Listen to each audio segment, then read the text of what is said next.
오늘 하나님께서 우리들에게 주시는 말씀은 출애굽기 16장 1절부터 12절까지 말씀입니다.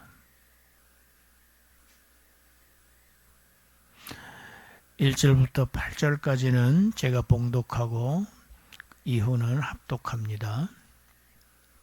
이스라엘 자손의 온 회중이 엘림에서 떠나 엘림과 시내산 사이에 있는 신광야에 이르니 애굽에서 나온 후 둘째 달 15일이라 이스라엘 자손 온 회중이 그 광야에서 모세와 아론을 원망하여 이스라엘 자손이 그들에게 이르되 우리가 애굽 땅에서 고기 가마 곁에 앉아있던 때와 떡을 배불리 먹던 때에 여호와의 손에 죽었더라면 좋았을 것을 너희가 이 광야로 우리를 인도해내어 이 온 회중이 줄여 죽게 하는도다. 그때 여호와께서 모세에게 이르시되 보라, 내가 너희를 위하여 하늘에서 양식을 비같이 내리리니 백성이 나가서 일용할 것을 날마다 거둘 것이라. 이같이 하여 그들이 내 율법을 준행하나 아니하나 내가 시험하리라. 여섯째 날에는 그들이 그 거둔 것을 준비할지니 날마다 거두었던 것에 갑절이 되리라. 모세와 아론이 온 이스라엘 자손에게 이르되 저녁이 되면 너희가 여호와께서 너희를 애굽 땅에서 인도하여 내셨음을 알 것이요 아침에는 너희가 여호와의 영광을 보리니 이는 여호와께서 너희가 자기를 향하여 원망함을 들으셨음이라. 우리가 누구이기에 너희가 우리에게 대하여 원망하느냐. 모세가 또 이르되 여호와께서 저녁에는 너희에게 고기를 주어 먹이시고 아침에는 떡으로 배불리시리니 이는 여호와께서 자기를 향하여 너희가 원망하는 그 말을 들으셨음이라. 우리가 누구냐. 너희의 원망은 우리를 향하여 함이 아니요 여호와를 향하여 함이로다. 9절입니다.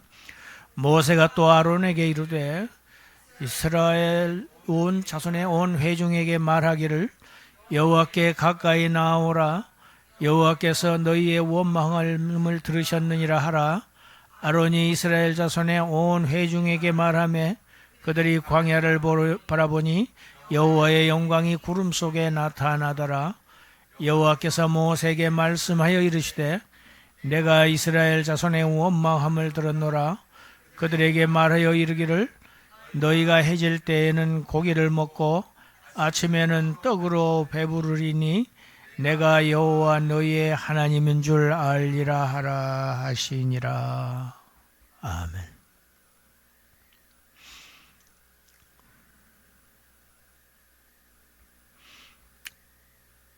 PPT를 만드시는 성도님이 주보를 보더니 목사님 오늘 본문이 잘못된 것 아닙니까? 지난주 것하고 똑같은데요?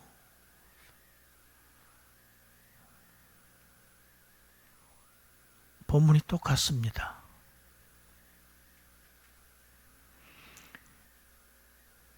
중요한 말씀이라 이번 주까지 제가 설교를 합니다.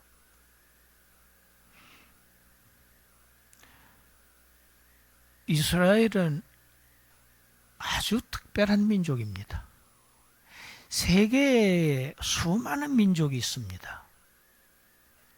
그런데 하나님께서는 이스라엘 민족을 딱 꼭 집어서 택하셨어요. 나라가 크지 않습니다. 너무 작습니다. 이스라엘 백성들이 특이한 점 하나도 없습니다. 그럼에도 불구하고 하나님은 이스라엘을 택하셨어요.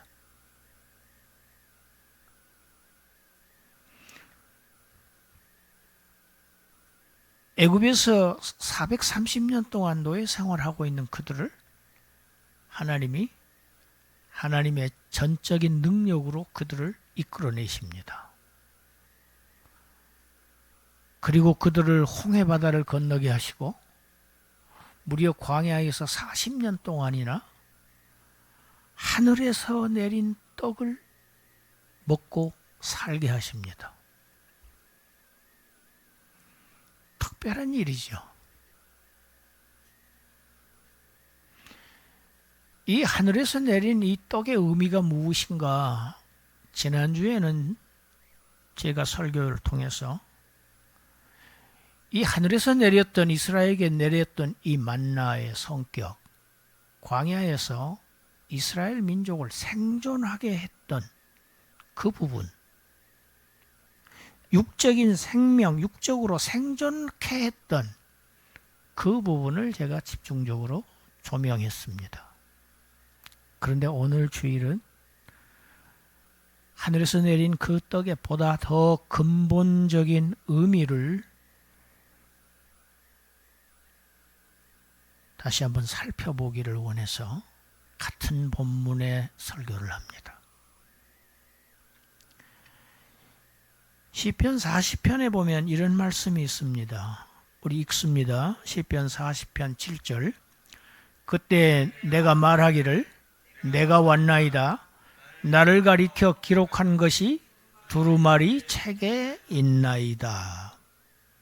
그리스도께서 자신을 가리켜서 기록한 것이 두루마리 성경책이라고 말씀하시는 내용입니다. 구약에만 이런 말씀이 있는 게 아닙니다. 예수님이 직접 하신 말씀 요한복음 5장 39절 읽습니다. 너희가 성경에서 영생을 얻는 줄 생각하고 성경을 연구하거니와 이 성경이 곧 내게 대하여 증언하는 것이라. 성경에서 우리는 영생을 얻기를 원합니다. 사람마다 가장 큰 소원을 말하라고 하면 안 죽고 사는 겁니다. 그런데 사람들이 죽고 싶다고 하지요. 사실은 살고 싶다는 말 그렇게 한 겁니다.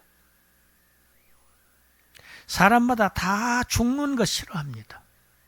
그런데 이 죽는 것을 피해갈 인생은 단 한 사람도 없습니다. 그런데 성경은 무엇을 얘기하느냐? 영생을 얘기합니다. 영생을 얘기하는 책은 이것밖에 없어요, 세상에서. 영생을 어디에서 얻느냐? 성경에서 영생을 얻는 줄 알고 우리가 성경을 열심히 묵상합니다. 이스라엘 백성들 다 그렇게 했습니다. 그런데 그 성경이 곧 누구에 대한 증언이다? 그리스도에 대한 증언이라고 얘기를. 우리가 구약 성경을 읽을 때에, 구약 성경을 묵상하고 연구할 때에 아주 유념해야 할 점이 바로 이 점입니다. 모세와 선지자들이 쓴 것이 구약이지요.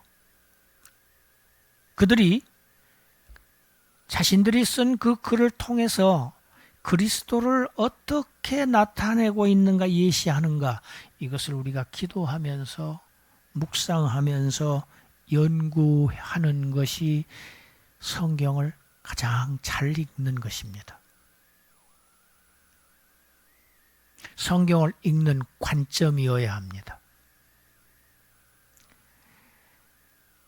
오늘 본문 출애굽기 16장과 관련해서 예수님께서 친히 하신 말씀이 요한복음의 6장에 기록되어 있습니다. 6장 32절 33절 우리 같이 읽습니다. 예수께서 이르시되 내가 진실로 진실로 너희에게 이르노니 모세가 너희에게 하늘로부터 떡을 준 것이 아니라 내 아버지께서 너희에게 하늘로부터 참떡을 주시나니 하나님의 떡은 하늘에서 내려 세상에 생명을 주는 것이니라. 아멘. 여기에 떡이 나오고 참떡이 나옵니다.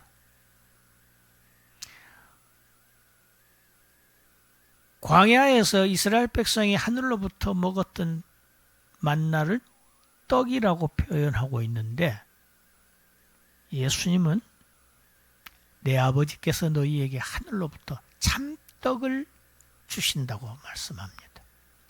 그 땅은 세상에 생명을 주는 떡이다. 예수님의 입으로 친히 하신 말씀입니다. 출애굽한 이스라엘 백성들 신광야에 도착했지요. 딱 한 달 만에 도착한 지 얼마 되지 않아서 이스라엘 백성들이 한 일이 무엇입니까? 백성 전체가 애굽을 그리워하면서 모세와 아론을 원망합니다. 원망하는 내용 들어보십시오. 우리가 애굽에 있을 때에 고기 가마 곁에 앉아 있었다. 고기를 많이 먹었다고 했습니까? 고기 가마 곁에 앉아 있었대요. 부스러기 먹었겠지요. 하찮은 음식 정말 먹었을 것입니다. 그런데 나중에 이스라엘 백성이 하늘에서 떡이 내려오는 이 놀라운 사건을 보고 그 떡을 하찮은 음식으로 비하합니다. 이것이 하나님의 택한 이스라엘 백성들의 태도였습니다. 감사할 줄 모르고 하나님을 믿지 않고 거역하는 백성들에게 당연히 하늘로부터 불이 내려야 합니다. 진노가 내려야 마땅합니다. 그러나 하나님께서는 그 백성들에게 진노를 내리는 대신에 하늘로부터 날마다 그들이 요구했던 양식을 비처럼 내려주시는 은혜로 그들을 대접해 주셨습니다. 하늘에서 은혜가 내린 것입니다. 오늘 설교에서는 하늘에서 비처럼 내렸던 그 떡이 과연 무엇을 말하는지 거기에 대해서 저와 여러분들이 한번 살펴보기를 원합니다. 하늘의 양식이 맨 처음에 떨어졌던 곳이 어디였습니까? 신광야라고 했습니다. 광야였습니다. 하나님의 아들이 내려오신 곳이 이 광야 세상이었어요. 주님은 오시자마자 광야에서 시험을 받으셨어요. 여러분, 광야는 집이 없는 곳입니다. 성육신 하신 우리 주님, 이 땅에 나실 때부터, 출생 때부터 집이 없으셨어요. 아이를 낳아야 되는데 여관에 있을 곳이 없었어요. 그래서 어디서 나셨습니까? 베들레헴입니다. 베들레헴, 레헴이 떡입니다. 빵입니다. 떡집입니다. 떡집에 하늘의 떡이 오신 거예요. 베들레헴 어디? 구유였습니다. 구유는 먹이통입니다. 여러분, 죄인들의 먹이로 오셨어요. 죄인들을 먹이시기 위해서. 일생 동안 지상에 계시는 동안 예수님요, 월세 단칸방 하나도 없으셨습니다. 지상에 계시는 동안 인자는 머리 둘 곳도 없도다 하셨어요. 헤롯 왕의 궁전에 있어요. 그들은 궁전에 있었어요. 의리의리한 호화스러운 궁전에 있었지만 만왕의 왕이신 그리스도는 머리 둘 곳조차 없다고 하셨어요. 새만 또 못했다. 짐승만 또 못했다. 그뿐 아닙니다. 못 박히신 그의 육체를 묻을 무덤조차 없었습니다. 그래서 빌린 무덤 거기에 누이셨습니다. 일생 동안 집이 없는 광야로 오셨어요. 집 없이 사셨어요. 이 만나 어디에서 내려왔습니까? 하늘에서 내려왔습니다.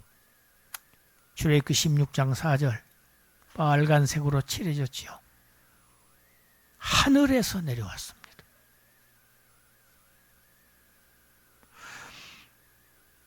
이스라엘 자손에게 내렸던 만나는 이 땅에서 생산된 것이 아니에요. 애굽도 아닙니다. 가나안 땅도 아닙니다. 거기서 자라지 않았어요. 광야에 내렸던 만나, 하늘에서 내려진 하늘의 선물이었습니다. 땅에 내려진 하늘의 선물이 바로 광야의 만나였습니다. 우리 에베소서 4장 9절부터 10절 읽어봅시다. 올라가셨다 하였은즉 땅 아래 낮은 곳으로 내리셨던 것이 아니면 무엇이냐. 내리셨던 그가 곧 모든 하늘 위에 오르신 자니 이는 만물을 충만하게 하려 내려오셨다. 하늘에서 땅으로, 낮은 곳으로.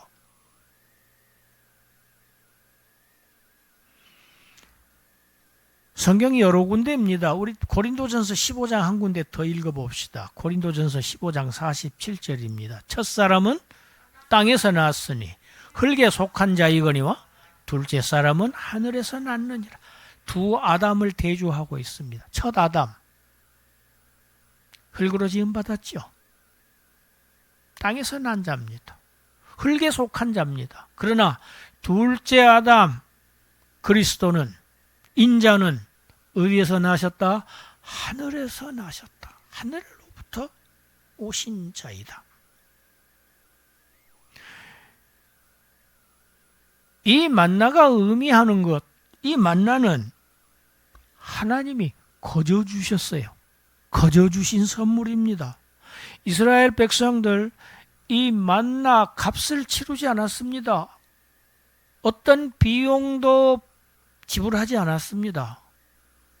전적으로 하늘에서 은혜로 날마다 광야 40년 동안 하루도 빠짐없이 날마다 하늘에서 이 은혜로 내려주신 것, 이것으로 살았습니다. 요한복음 1장 16절 읽어봅시다. 우리가 다 그의 충만한 데서 받으니 은혜 위에 은혜로라. 예수 그리스도를 우리에게 하늘에서 내려 보내주신 것, 은혜 위에 은혜입니다. 모든 은혜 가운데서 가장 큰 은혜가 무엇이냐? 하나님의 아들을 보내주신 겁니다. 독생자를 보내주신 것이에요. 출애굽기 16장 4절을 봅시다. 하늘에서 내렸는데 그 하늘 양식을 누가? 백성들이 나가서 거둡니다. 이 만나는 이스라엘 백성에게 내려진 양식입니다. 만나는 애굽인들에게 주어지지 않았습니다. 가나안인들에게 주어지지 않았습니다. 오직 택한 백성들에게만 내려졌습니다. 우리가 공부했습니다. 6월절 어린 양이 이스라엘만을 위한 것이었듯이 광야의 만나 역시 광야의 이스라엘에게만 주어졌습니다. 예수 그리스도가 누구에게 주어졌습니까? 택한 백성을 위해서 자기 백성의 죄를 사하시려고 오신 자입니다.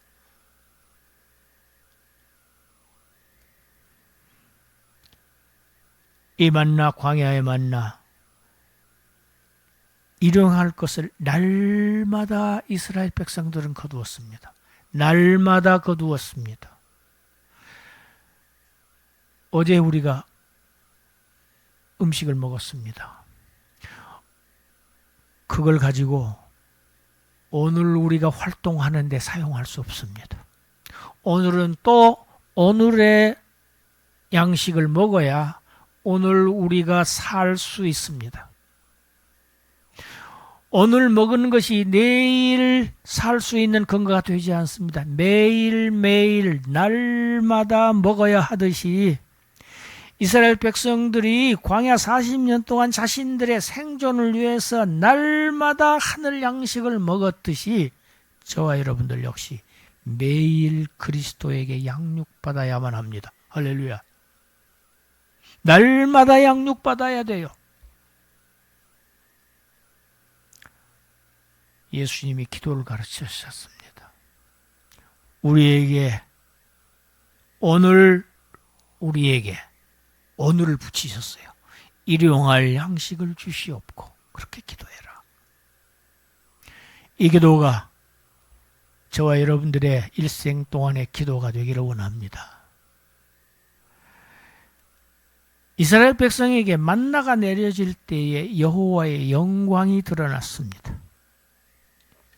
16장 10절 아론이 이스라엘 자손의 온 회중에게 말할 때 그들이 광야를 바라보니까 무엇이 여호와의 영광이 구름 속에서 나타났습니다. 성경에 여호와의 영광이라는 단어가 최초로 등장하는 곳이 바로 이곳입니다.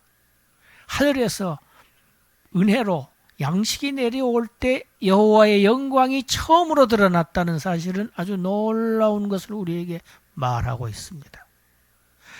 하나님의 아들이 육신을 입고 이 세상에 오시기 전까지는 여호와 하나님의 영광이 완전히 드러나지 않았습니다.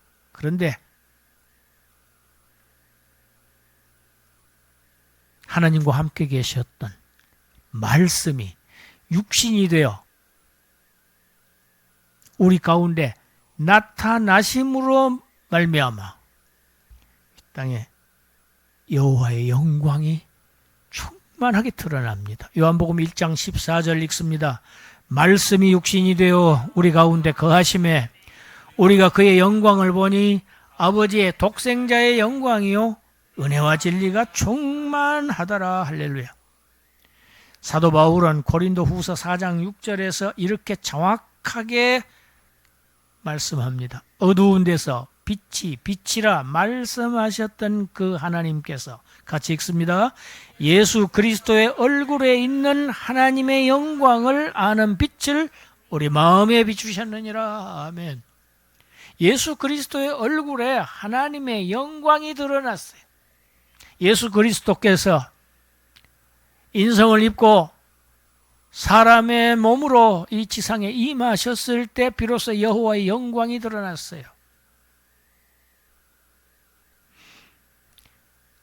그런데 이 만나 지금은 감추어져 있습니다. 요한계시록 2장 17절 읽어봅시다. 귀 있는 자는 성령이 교회들에게 하시는 말씀을 들을지어다. 이기는 그에게는 내가 감추었던 만나를 주고 또 흰 돌을 줄 터인데 그 돌 위에 새 이름을 기록한 것이 있나니 받는 자 밖에는 그 이름을 알 사람이 없느니라. 비밀이다. 비밀. 아는 사람만 알아. 감추었던 만나를 받아. 흰 돌을 줄 거야.